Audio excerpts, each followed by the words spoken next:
बातें करते हम खेतों की और उसके रखवाली की। हम बीजों की बातें करते उत्तम जल संसाधन की। हम तकनीकी बातें करते फसलों के उत्पादन की। हर किसान का सपना सच हो जीवन सुखद बनाने को। गाँव-गाँव के हर आंगन का प्यारा सा ये दर्शन। कृषि दर्शन, कृषि दर्शन, कृषि दर्शन, कृषि दर्शन, कृषि दर्शन, कृषि दर्शन, कृषि दर्शन, कृषि दर्शन। किसान भाई बहन मन नमस्कार, जोहार। कृषि दर्शन कार्यक्रम में रौरमन के बहुत बहुत स्वागत है। किसान भाई बहन मन जैसे कि रौरमन जानीला कि हर हफ्ता हम रौरमन ले नवा और बेस जानकारी लेके आवेला। आज भी हम रौरमन ले नवा और बेस जानकारी लेके आई। मकिल जानकारी लेवे कर आगे चलू हमने देखा थी कृषि समाचार। नमस्कार, कृषि समाचार में आपका स्वागत है। मैं हूं अर्चना। आइए देखते हैं आज कृषि समाचार में क्या है खास। पशुधन विकास योजना के तहत लाभार्थियों को मिल रहे हैं कई लाभ। किसानों के विकास के लिए कई प्रकार के कार्यक्रम चलाती है आत्मा। दवा छिड़काव के काम को आसान करता है बैटरी चालित स्प्रेयर। राज्य सरकार ने पशुधन विकास योजना के तहत पशुपालकों को पशुधन उपलब्ध कराने के लिए इस वर्ष के बजट में बढ़ोतरी की है। साथ ही गिरिडीह और जमशेदपुर में डेयरी प्लांट खोलने, साथ ही रांची में मिल्क पाउडर प्लांट और मिल्क प्रोडक्ट प्लांट खोलने के लिए 180 करोड़ रुपए का प्रस्ताव रखा है। इसके अलावा दुग्ध उत्पादकों को प्रोत्साहन राशि के रूप में 2 रुपए प्रति लीटर मिल रहा था, उसे बढ़ाकर अब 3 रुपए करने की घोषणा की गई है। राज्य में संस्था आत्मा कृषि और किसानों के विकास के लिए कई तरह की कार्यक्रम चलाती है, जिसका लाभ यहां के किसान उठा सकते हैं। इन कार्यक्रमों में प्रमुख रूप से किसानों को खाद, बीज और कृषि यंत्रों का वितरण, किसान क्रेडिट कार्ड मुहैया कराना, इसके अलावा अन्य कार्यक्रमों का आयोजन जैसे प्रशिक्षण, परिरक्षण, परिभ्रमण, प्रत्यक्षण, कृषक पाठशाला, कृषि वैज्ञानिकों और किसानों की गोष्ठियों का आयोजन इत्यादि प्रमुख रूप से है। किसान अपनी आवश्यकता अनुसार इन कार्यक्रमों द्वारा लाभान्वित हो सकते हैं।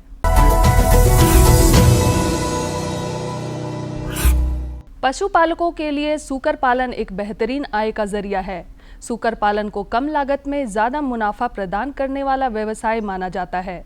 इस व्यवसाय से ज्यादा लाभ प्राप्त करने के लिए सूकर के उन्नत नस्ल झारसुक का पालन करना बेहतर होगा।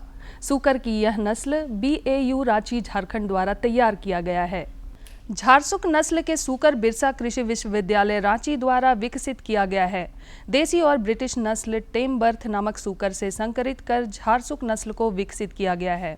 यह नस्ल 8 से 10 महीने में पूरी तरह से तैयार हो जाता है। साथ ही इसकी प्रजनन क्षमता भी अच्छी होती है। एक बार में 8 से 12 बच्चे तक देती हैं। इस नस्ल के सूकर पालन में व्यय और श्रम भी कम लगता है।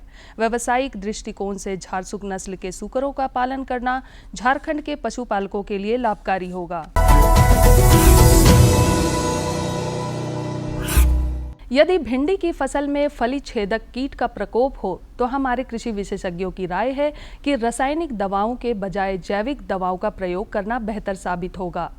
कृषक बंधु भिंडी के फली छेदक कीटों के नियंत्रण के लिए नीम आधारित कीटनाशक का प्रयोग कर सकते हैं। ये फसल की सेहत और हमारे सेहत के लिए भी बेहतर है।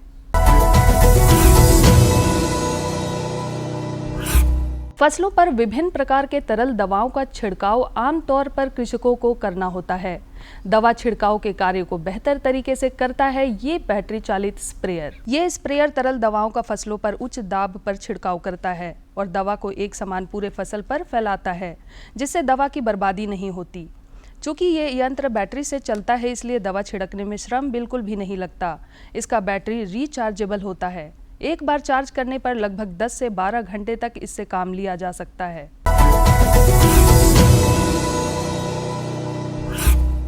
और अब एक नजर राज्य के कुछ प्रमुख शहरों के मौसम के मिजाज पर। आज राज्य के कुछ प्रमुख शहरों के तापमान इस प्रकार दर्ज किए गए। रांची अधिकतम 34 डिग्री सेल्सियस, न्यूनतम 20 डिग्री सेल्सियस। देवघर अधिकतम 37 डिग्री सेल्सियस, न्यूनतम 19 डिग्री सेल्सियस। जमशेदपुर अधिकतम 37 डिग्री सेल्सियस, न्यूनतम 22 डिग्री सेल्सियस। मेदिनीनगर अधिकतम 35 डिग्री सेल्सियस, न्यूनतम 20 डिग्री सेल्सियस।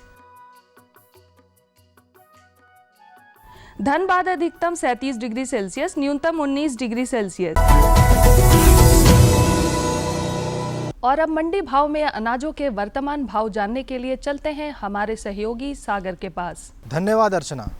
दर्शकों, आज हम आ पहुँचे हैं कृषि उत्पादन बाजार समिति पंडरा, जहां हम जानेंगे आज के मंडी भाव के बारे में। दर्शकों, सबसे पहले हम जानेंगे गुड़ का क्या दर है। गुड़ का न्यूनतम दर है 4,300 रुपये से लेकर 5,000 रुपये प्रति क्विंटल। आलू की बात की जाए तो आलू का न्यूनतम दर है 1,200 रुपये प्रति क्विंटल से लेकर 1,300 रुपये प्रति क्विंटल। मटर की बात की जाए तो मटर की न्यूनतम दर है 4,800 रुपये से लेकर 5,000 रुपये प्रति क्विंटल। प्याज की बात की जाए तो प्याज का न्यूनतम दर है 1,300 रुपये से लेकर अधिकतम 1,600 रुपये प्रति क्विंटल। अंतिम में दर्शकों, उड़द की बात की जाए तो उड़द का न्यूनतम दर है 10,400 रुपये से लेकर अधिकतम 11,000 रुपये प्रति क्विंटल। दर्शकों, आइए अब सीधे आपको ले चलते हैं हमारे स्टूडियो की ओर। कृषि समाचार में आज इतना ही। कोरोना संक्रमण पूरी तरह से समाप्त हो, इसलिए कोरोना का टीका अवश्य लें। साथ ही दोनों डोज लेने के बाद टीके का बूस्टर डोज भी लेना जरूरी है। संक्रमण से बचते हुए कार्य करें ताकि कोरोना बीमारी जल्द से जल्द पूरी तरह समाप्त हो सके। अगले अंक में फिर मुलाकात होगी कुछ ताज़ा तरीन खबरों के साथ। तब तक के लिए दीजिए इजाज़त। नमस्कार, जोहार। कृषि समाचार में रोरेमन तकनीक कर बारे में, उपकरण कर बारे में, मौसम कर हाल कर बारे में और कृषि संबंधी नवा नवा जानकारी मिलक। एखन बेरा हो जा है एक छोटा सा विराम के। हम विराम के बाद घूर के आवा थी और रोरेमन के जानकारी देवा थी।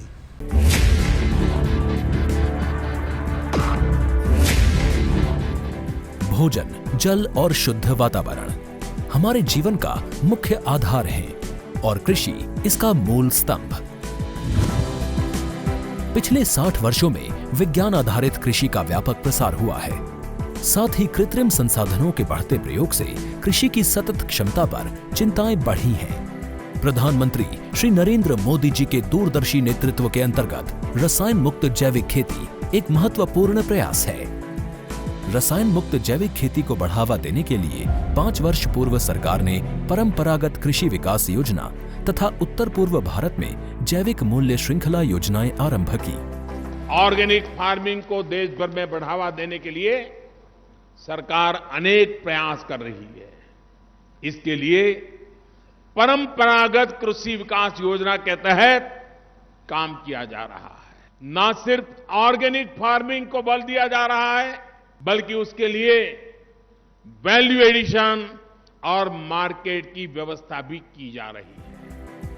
भारत सरकार एवं किसानों के सम्मिलित प्रयासों से आज देश के लगभग 36 लाख किसान 38 लाख हेक्टेयर क्षेत्र में जैविक खेती कर रहे हैं। इसके अतिरिक्त हमारे देश के अनेक ऐसे क्षेत्र हैं जहां आज भी पारंपरिक जैविक खेती हो रही है। इन पारंपरिक जैविक क्षेत्रों को जैविक प्रमाणीकरण सुलभ कराने हेतु पीजीएस के अंतर्गत लार्ज एरिया सर्टिफिकेट का प्रावधान किया गया है। इस प्रक्रिया की विशिष्टता ये है कि इसमें प्रमाणीकरण मात्र 2 से 3 महीनों में हो जाता है, जबकि सामान्य परिस्थितियों में इसमें 2 से 3 वर्ष का समय लगता है। अंडमान निकोबार केंद्र शासित प्रदेश के कार निकोबार एवं नैन काउरी द्वीप समूह देश के सर्वप्रथम ऐसे प्रमाणीकृत जैविक क्षेत्र हैं। अभी हाल ही में संपूर्ण लक्षद्वीप को जैविक खेती के रूप में प्रमाणित किया गया है। वर्ष 2016 में सिक्किम राज्य पूर्ण जैविक कृषि राज्य के रूप में प्रमाणित हो चुका है। सुदूर उत्तर में हिमालय श्रृंखला के बीच स्थित लद्दाख ने भी पूर्ण जैविक के लक्ष्य की ओर बढ़ना शुरू कर दिया है। जैविक उत्पादों को बाजार सुलभ कराने तथा किसानों की उपभोक्ताओं तक पहुंच बनाने के लिए एक समर्पित जैविक खेती पोर्टल भी बनाया गया है। जैविक खेती पोर्टल के जानकारी मंच और विपणन मंच के माध्यम से किसानों को उच्च गुणवत्ता उत्पादन तथा बाजार उपलब्ध कराया जा रहा है। आशा है देश के सभी राज्य अपने जैविक क्षेत्रों का विस्तार करेंगे। और देश में जैविक कृषि क्रांति को मजबूत करने में योगदान देंगे। जैविक उत्पादों की देश और विदेशों में बढ़ती मांग तथा जैविक उत्पादों का बढ़ता बाजार, किसानों की उपभोक्ताओं तक पहुंच तथा जैविक एफपीओ द्वारा जैविक कृषि व्यापार में भागीदारी हमारे किसानों को अपनी आय बढ़ाने का अवसर दे रहा है। पिछले 5 वर्षों में जैविक कृषि उत्पादों का निर्यात दोगुने से अधिक बढ़कर 7,000 करोड़ रुपए से अधिक का हो गया है और इसमें प्रतिवर्ष 20% से अधिक की वृद्धि हो रही है।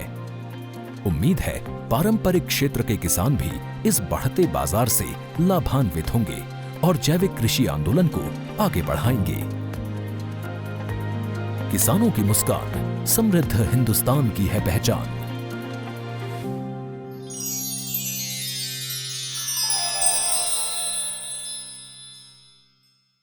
किसान भाई बहन मन, विराम के बाद रौरे मन के एक बार फिर से स्वागत है। तो चलो आज की जो जानकारी है, हम जानकारी की ओर बढ़ा थी। आज का जो जानकारी किसान भाई बहन मन, खरीफ में मूंग और उड़द इकर देखभाल, तो रौरे मन तो जानबे करीला कि बहुत बढ़िया से इकर देखभाल कैसे करल जाला, मकिल फिर भी रौरे मन के इकर जानकारी देना बहुत ज़रूरी है। तो चलो हम रौरे मन के फीचर कर माध्यम से इकर जानकारी दिवा थी। जुलाई का महीना खरीफ फसलों के लिए काफी महत्वपूर्ण होता है। इस महीने की प्रमुख फसल वैसे तो धान है, लेकिन उड़द और मूंग समेत कई प्रकार के दाल की बुआई इसी महीने होती है। कृषि वैज्ञानिकों के मुताबिक उड़द और मूंग की बुआई बारिश शुरू होने पर कर देनी चाहिए। यदि बारिश में देरी हो जाए तो इन फसलों की बुआई पलेवा करके जुलाई के प्रथम पखवाड़े में समाप्त कर लेनी चाहिए। नमस्कार, कार्यक्रम कृषि दर्शन में आप सभी का स्वागत है। किसान भाइयों, खरीफ का मौसम आ गया है और आप सभी अपने खेतों में मूंग एवं उड़द की खेती कर रहे होंगे। ऐसे में इस बात का विशेष ध्यान रखना ज़रूरी है कि आपकी जो उपज है वो अच्छी तरह से हो और आप अच्छी आमदनी प्राप्त कर सके, जिसके लिए आपको फसल की सही तरीके से देखभाल करनी होगी। इसी कड़ी में आज हम आ पहुँचे हैं भारतीय कृषि अनुसंधान केंद्र प्लांडू में, और आइए जानते हैं खरीफ में मूंग एवं उड़द की देखभाल के बारे में। इस विषय में जानकारी देने के लिए हमारे बीच उपस्थित हैं डॉक्टर बीके झा।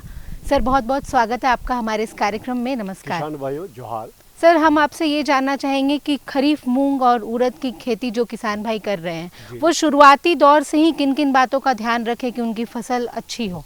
किसान भाइयों, खास करके हम जो चर्चा कर रहे हैं, मूंग उड़द ये दोनों हमारी दलहनी फसलें हैं, खरीफ की प्रमुख फसलें हैं और ये कम अवधि की होती हैं और इसको आप अगर सही ढंग से इसकी खेती करें तो इससे अच्छे आप मुनाफा प्राप्त कर सकते हैं। खास करके जैसे अभी हम बात करें मूंग उड़द की, तो मूंग उड़द जो है खास करके ये कम अवधि की फसल है और जैसे मैं बताया कि अगर सही समय इसकी आप किसान भाइयों आपकी बुआई का होता है, तो जैसे हम उड़द की बात करें तो उड़द क्या है कि मध्य जून से लेकर के आप मध्य जुलाई तक कर लें, और अगर किसी वजह से अगर आप विलम्ब हो रही हो तो इसकी मध्य अगस्त तक भी अगर आप बुआई कर लें तो इसकी आप अच्छी उपज प्राप्त कर सकते हैं। वहीं यह जो अवधि होती है 75 से 80 दिनों की लगभग होती है। और खास करके जैसे मूंग है तो मूंग की जो बुआई है वो 15 जून से 15 जुलाई तक आप अवश्य कर लें। और ख़ास करके जब इन फसलों का आप जब चयन करते हैं तो आप विशेष तौर पे ख्याल रखें कि जो आपकी ज़मीन है वो थोड़ी ऊंची हो और उसमें कहने का मतलब जल जमाव की कोई संभावना ना रहे, जिसका कि विपरीत असर पौधों पे पड़ता है। इन फसलों की बुआई सीड ड्रिल अथवा देसी हल से 30 से 45 सेंटीमीटर की दूरी पर बनी पंक्तियों में करनी चाहिए। निकाई द्वारा पौधे से पौधे की दूरी 7 से 10 सेंटीमीटर कर लेनी चाहिए। जहां तक उड़द और मूंग के बीजों की बात है तो इनकी उपयुक्त बीज दर 15 से 20 किलोग्राम प्रति हेक्टेयर है। जब आप ये इन फसलों का चयन करते हैं तो इसमें आप किस्मों का भी जो है वो ख्याल ज़रूर रखें। किस्में जैसे कि आपकी यहाँ की जो अच्छी संशोधित किस्में जो हैं, खासकर हम उड़द की बात करें तो जैसे T9 है, या हम पंत उड़द जो 19 कहते हैं, या हमारे बिरसा कृषि विश्वविद्यालय से जो निकली हुई है बिरसा उड़द 1, ये प्रमुख हैं। और खास करके यह जो उड़द की फसलें होती हैं ये क्या है कि इसकी फलियां जो हैं एक साथ तैयार होती हैं और यह क्या है कि आपको रोग रोधी भी है, और साथ में क्या है कि इसकी जो है मिश्रित खेती अन्य फसलों के साथ भी आप इसको जो दो फसलों के बीच में भी आप लगा सकते हैं। वही अगर हम मूंग की बात करें तो मूंग में खासकर जैसे कि पूषा विशाल है जो कि खरीफ के लिए ही स्पेशली मूंग की है, और इसकी उपज भी अच्छी होती है। उड़द की हम बात करें तो लगभग 15 से 20 क्विंटल प्रति हेक्टेयर उपज आ जाती है, और मूंग की करें तो 12 से 15 क्विंटल की जो है इसकी उपज प्राप्त होती है। तो इस तरह से आप देखेंगे कि जो हमारी मूंग उड़द है कम अवधि में जो हमारी है फसल जो है तैयार हो जाती है, और खास करके जैसे ये दलहनी फसलें हैं जिसकी बाजार भाव भी अच्छी रहती है, जिससे किसानों को मुनाफा अच्छा मिलता है। दोनों फसलों के लिए 20 किलोग्राम नाइट्रोजन, 40 किलोग्राम फास्फोरस और 20 किलो प्रति हेक्टेयर गंधक की आवश्यकता होती है। इन उर्वरकों की संपूर्ण मात्रा बुआई के समय प्रयुक्त करनी चाहिए। यदि रासायनिक विधि से खरपतवार नियंत्रण करना है तो 1 किलो पेंडेमिथालिन को 800 लीटर पानी में घोलकर बुआई के 1 से 2 दिन के भीतर एक बार जरूर छिड़काव कर देना चाहिए। है चूँकि आपके पास इसकी तकनीकी जानकारी होनी चाहिए। जैसे मैंने कहा कि जब आप एक तो संस्कृत जो किस्में मैंने बताया तो उसका आप लें, और साथ में जैसे कि मैंने बताया कि इसमें जैसे कि बीज दर की आवश्यकता होती है। जैसे उड़द है तो उड़द में कम से कम आपका जो है 15 से 20 किलोग्राम प्रति हेक्टेयर जो है इसकी आवश्यकता होती है, और मूंग में जो है इसकी जो है करीब 25 से 30 किलो प्रति हेक्टेयर की आवश्यकता होती है। और जब आप इसकी खेत की तैयारी कर रहे होते हैं तो आप इसमें विशेष ख्याल रखें कि इसमें जो है आप कम से कम 2 से 3 जुताई जो है आप करने के बाद जो है इसमें 5 टन जो सड़ी हुई गोबरी खाद जिसको हम FYM कहते हैं, फार्म यार्ड मैन्योर, उसको आप पाटा लगाने से पहले खेत में समतल करके इसको लगा दें। और साथ में जैसे इसमें अगर हम उर्वरक की बात करते हैं तो जैसे कि हमारी उड़द होती है तो उड़द में कम से कम आपका जो है 25 किलो नाइट्रोजन, 50 किलो फास्फोरस और 25 किलो पोटाश की मात्रा जो है वो आप खेतों में मिला दें। और जैसे कि आप जब आप बीज बुआई से पहले उसमें बीजोपचार अवश्य कर लें। तो बीजोपचार करने में क्या है कि आप उसमें जैसे कि राइजोबियम कल्चर है उसका भी आप इस्तेमाल करें, और साथ में जैसे कि रासायनिक आती है कार्बेंडाजाइम तो उसका भी 2 ग्राम प्रति किलो, जिससे कई सी बीमारियों से आपको रोकथाम मिल जाती है। और ख़ास करके जब आप फसल की बुआई करते हैं तो उसमें विशेष ख्याल रखें कि कतार से कतार जो है 30 सेंटीमीटर की दूरी रखें, और पौधे से पौधे जो है वो 10 सेंटीमीटर, दोनों फसलों में, चाहे वो मूंग हो चाहे उड़द हो। तो इस तरह से आप करेंगे। और खास करके जब बुआई के बाद जो है आप ख्याल रखें इसमें निराई गुराई की भी आवश्यकता पड़ती है, चूँकि खरीफ मौसम में खरपतवार ज़्यादा आते हैं। तो उसमें क्या है 20 दिनों के बाद आप पहली जो है आप उसमें निराई गुराई करें, और फिर 40वें दिन आप फिर एक बार निराई गुराई करें। इससे आपकी फसल जो है अच्छी प्राप्त होती है। हर फसल की तरह खरपतवार नियंत्रण बहुत जरूरी है, उड़द और मूंग के लिए भी। खरपतवार की समस्या बुआई के 4 से 5 सप्ताह के शुरुआती दिनों में अधिक होती है।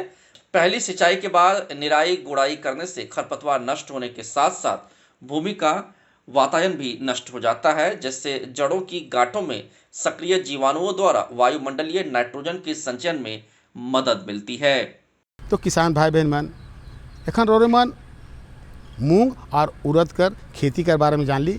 अब अपन कार्यक्रम के आगे बढ़ाती जानकारी की ओर। दूसरा जानकारी है रोपा मड़ुआ कर वैज्ञानिक खेती। भाई ये तो बहुत सुंदर जानकारी है। मड़ुआ के रागी भी कहें ना, और स्वास्थ्य के लिए बहुत लाभदायक है, बहुत बीमारी में कामों आवेला। तो चलू रोपा मड़ुआ कर जो जानकारी है इकर बारे में हमारे कर जो विशेषज्ञ साहब हैं उनकर से जानकारी लेवा थी। जोहार। किसानों को समर्पित कृषि दर्शन एक ऐसा कार्यक्रम है जिसमें कृषि जगत से जुड़ी तमाम जानकारियाँ देते हैं। किसान भाइयों बहनों, कार्यक्रम के इस भाग में आपको जानकारी देंगे कि रोपा मड़ुआ की वैज्ञानिक खेती कैसे की जाती है। इस बारे में बताएंगे बिरसा कृषि विश्वविद्यालय के कृषि वैज्ञानिक डॉक्टर शशि भूषण जी। नमस्कार किसान भाइयों, मैं डॉक्टर शशि भूषण कुमार बिरसा कृषि विश्वविद्यालय मृदा विज्ञान विभाग में एज ए वैज्ञानिक कार्यरत हूँ। आज का जो विषय है मड़ुआ का खेती कैसे करें, तो सबसे पहले मैं किसान भाइयों को ये बताना चाहूँगा कि मड़ुआ का खेती 2 तरह से किया जा सकता है। एक तो हम लोग डायरेक्ट सोइंग करते हैं और एक रोपा विधि से करते हैं। जो डायरेक्ट करते हैं, जो सीड के थ्रू करते हैं, जो डायरेक्ट जो बीज है, इसको हम लोग 30 सेंटीमीटर के दूरी पे लगा खेत का अच्छी तरह से निकाई गुड़ाई करके 30 सेंटीमीटर के दूरी पे लाइन बना लेंगे और लाइन में इस मड़ुआ का सीड को डालेंगे। और सीड डालने के पहले कुछ आवश्यक जो जानकारी है वो हम किसान भाइयों को देना चाहेंगे। इसमें जो खाद की मात्रा है वो 40, 30 और 20 केजी प्रति हेक्टेयर।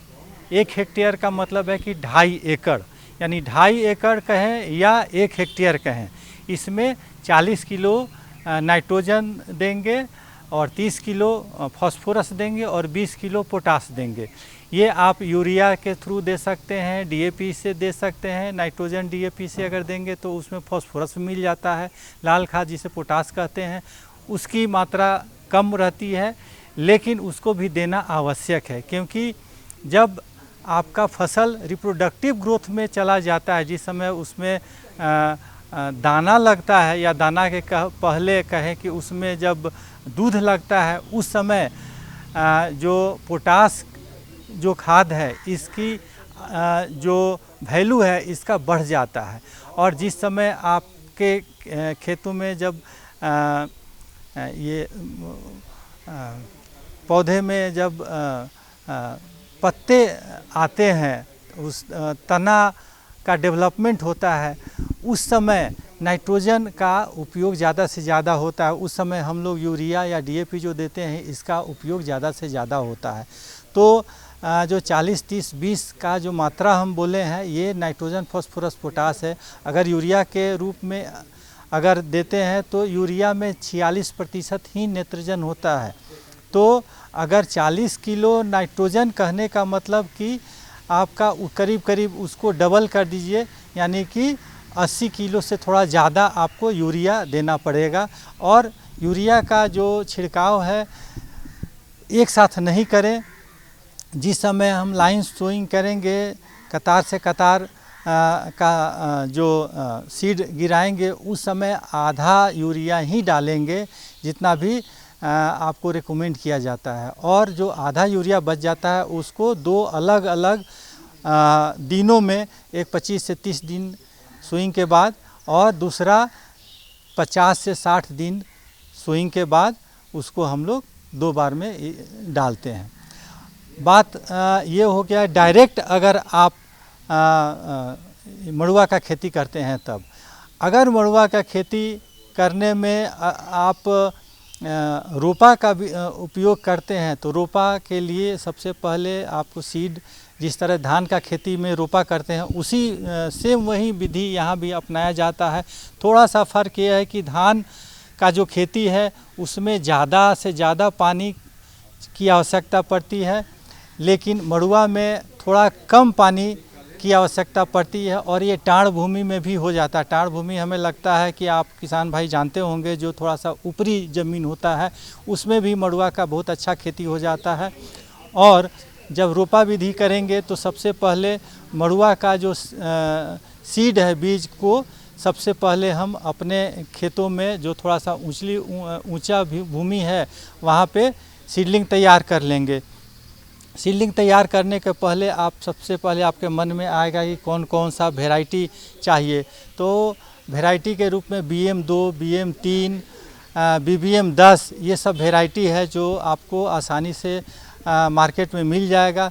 इस वेराइटी में से जो भी वेराइटी आपके पास उपलब्ध है उस वेराइटी को आप बाज़ार से ख़रीद लें और करीब करीब 8 से 10 किलो प्रति हेक्टेयर सीड की ज़रूरत पड़ती है। एक हेक्टेयर में अगर आपको खेती करना है तो 8 से 10 किलो प्रति हेक्टेयर, मतलब अगर एकड़ में कन्वर्ट करेंगे तो 3 किलो आपका सीड लगेगा 1 एकड़ में। उस हिसाब से सीडलिंग तैयार कर लें और 25 से 30 दिन का जब सीडलिंग तैयार हो जाए तो उसे रोपा कर सकते हैं। रोपा करने के पहले आप जानते हैं खेतों को अच्छी तरह से तैयारी कर लेते हैं। जिस तरह धान का खेती करते हैं उसी तरह से इसका भी रोपाई होता है। और इसमें एक चीज़ इसमें भी ध्यान दें कि जब रोपा विधि करेंगे उसमें भी जिस तरह से डायरेक्ट सोइंग किए थे 30 सेंटीमीटर के दूरी पर, तो लाइन के बीच का दूरी 30 सेंटीमीटर यहाँ भी होना चाहिए। अगर रोपा विधि करते हैं या डायरेक्ट सोइंग भी करते हैं, दोनों में अगर गोबर का उपलब्धता है तो 5 क्विंटल प्रति हेक्टेयर गोबर सोइंग के पहले जिस समय आप अपने खेतों का तैयारी कर रहे हैं उस समय ज़रूर दे दें। उससे आपके खेतों का जो उर्वरा शक्ति है वो बना रहता है, क्योंकि हम लोग नाइट्रोजन, फास्फोरस, पोटाश ये 3 खाद का जो बात करते हैं, इसमें माइक्रो न्यूट्रिएंट जो होते हैं उसकी उपलब्धता नहीं हो पाती है। इसीलिए हम लोग बोलते हैं गोबर के खाद देने के लिए, क्योंकि गोबर का खाद एक ऐसा खाद है जिसमें कि माइक्रो न्यूट्रिएंट की उपलब्धता करा देता है, और माइक्रो न्यूट्रिएंट हमारे फसलों के लिए बहुत ही आवश्यक है। तो देखो आज दुयो जानकारी जो मिलक रौरे के कैसन रहे, बेच रहे ने। अरे भाई हम इसने जानकारी तो लाइन के देविला और कहिला कि भाई किसान भाई बहन मन देखू रोठे ना कोई जानकारी है तो हमके दो, और हमर से कोई जानकारी चाहे तो रोरे मन ले, मगर इकर ले पत्राचार करना बहुत ज़रूरी है नी। तो पत्राचार के लिए पता के लिखूँ, पता है कार्यक्रम कृषि दर्शन द्वारा केंद्र निदेशक दूरदर्शन केंद्र रातू रोड रांची, और पिन कोड संख्या है 834001। मगर रौरोमन से इजाज़त लेकर आगे एगो बात बता के है, बहुत किसान भाई बहन मन कर चिट्ठी आवेला कि भाई देखू हम फलना दिन कर कार्यक्रम देखे नहीं पारली, छूट गेलक। तो इकर में रौरेमन के परेशानी कर बात नखे, परेशान होके जरूरी नखे है नी। रौरेमन अपन मोबाइल के यूट्यूब में, फेसबुक में और ट्विटर में जाके देख सकीला और जानकारी के पाई सकीला। तो आज रौरेमन मनोज वर्मा के इजाज़त दो, मकील एहे दिना और एहे बेरा नवा जानकारी के साथ और उपस्थित हो। तब तक नमस्कार, जोहार। हम बीजों की बातें करते उत्तम जल संसाधन की, हम तकनीकी बातें करते फसलों के उत्पादन की। हर किसान का सपना सच हो जीवन सुखद बनाने को, गाँव-गाँव के हर आंगन का प्यारा सा ये दर्शन। कृषि दर्शन, कृषि दर्शन, कृषि दर्शन, कृषि दर्शन, कृषि दर्शन, कृषि दर्शन, कृषि दर्शन, कृषि दर्शन।